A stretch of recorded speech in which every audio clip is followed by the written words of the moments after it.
I basically believe growth is never about you trying to worry about the outcome. It's more about worrying about every variable and how you basically put them into place. So think of it like if you start up a company and you say, we want to grow by 20%. In my head, 20% means nothing. The idea is, how do I get my people to go to the customers and sell 20 more products? But if you worry too much about the outcome of 120, instead of worrying about how many salespeople you need, how many customers you need to reach, how many people do you need to educate to be able to adopt your product that much? So growth for me is about the little details.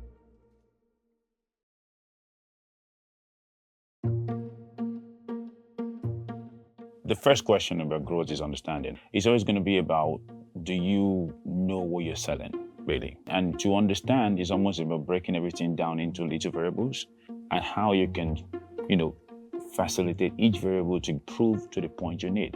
Some variables, you're not going to change the population of the world, basically. If you need to sell to people, the number of people that can buy it is not going to change. If population is a factor, it's not going to grow by much. At the same time, you're going to change the number of hours in a day.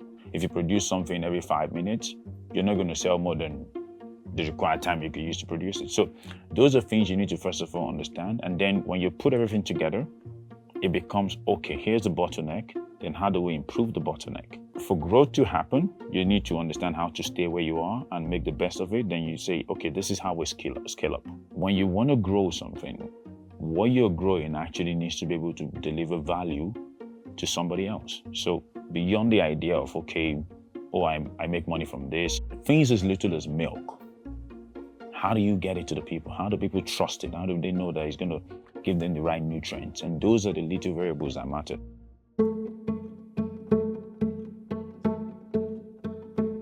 For you to be a leader, you actually need to lead people. So you need to show to your shareholders, to everybody, we've been able to grow by this. But I always say that every dream you're having now is only a dream because somebody messed it up, technically. If you say, we went from growing 2.5% to growing 50%, it's because somebody was growing 2.5%. So it's important to understand that in the next 5 years or 10 years, there's going to be another you sitting on that chair saying we went from 2% to 25%, because what you think you're enjoying now will basically become a scenario where somebody's saying, oh no, that wasn't good enough, there's now something better. Leaders need to have the mindset of understanding that their job is more about creating a template. There will be days of going down, there will be days of growth, there will be days of, drought. Whatever we call growth now might not necessarily be as consistent as we think. If you own a football club, you want to say, oh yeah, we're winning every day. But the point is, how many clubs have really succeeded in winning every game of the season? It's impossible. So everybody needs to understand that there would always be a time where things are good and then they go down, then they go back up. Basically telling everyone that no matter what opportunities, it always has an end. And when it ends, it might just be somebody else's dream to take it back up.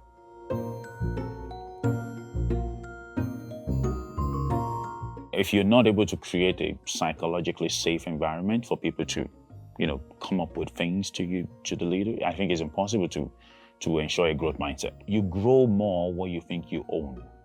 So the moment people feel like, okay, you know what, I own this and it's mine, it changes the game significantly. So, and it's something companies like Google did well, where they have very small teams of very independent people work on different projects, and then they say, this is what we've come up with. So it helps a lot if you can create that sort of system where everyone believes what I'm working on is mine, I make the decision about this.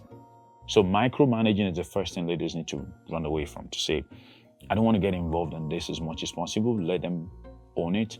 People they're willing to take more risks, they're willing to. But the moment you get involved in everything, you force in return an upward delegation. People don't make a lot of decisions because they know you're going to do it for them. They come to, what do you think? You don't want that. As a leader, you need people to be able to take decisions, fail,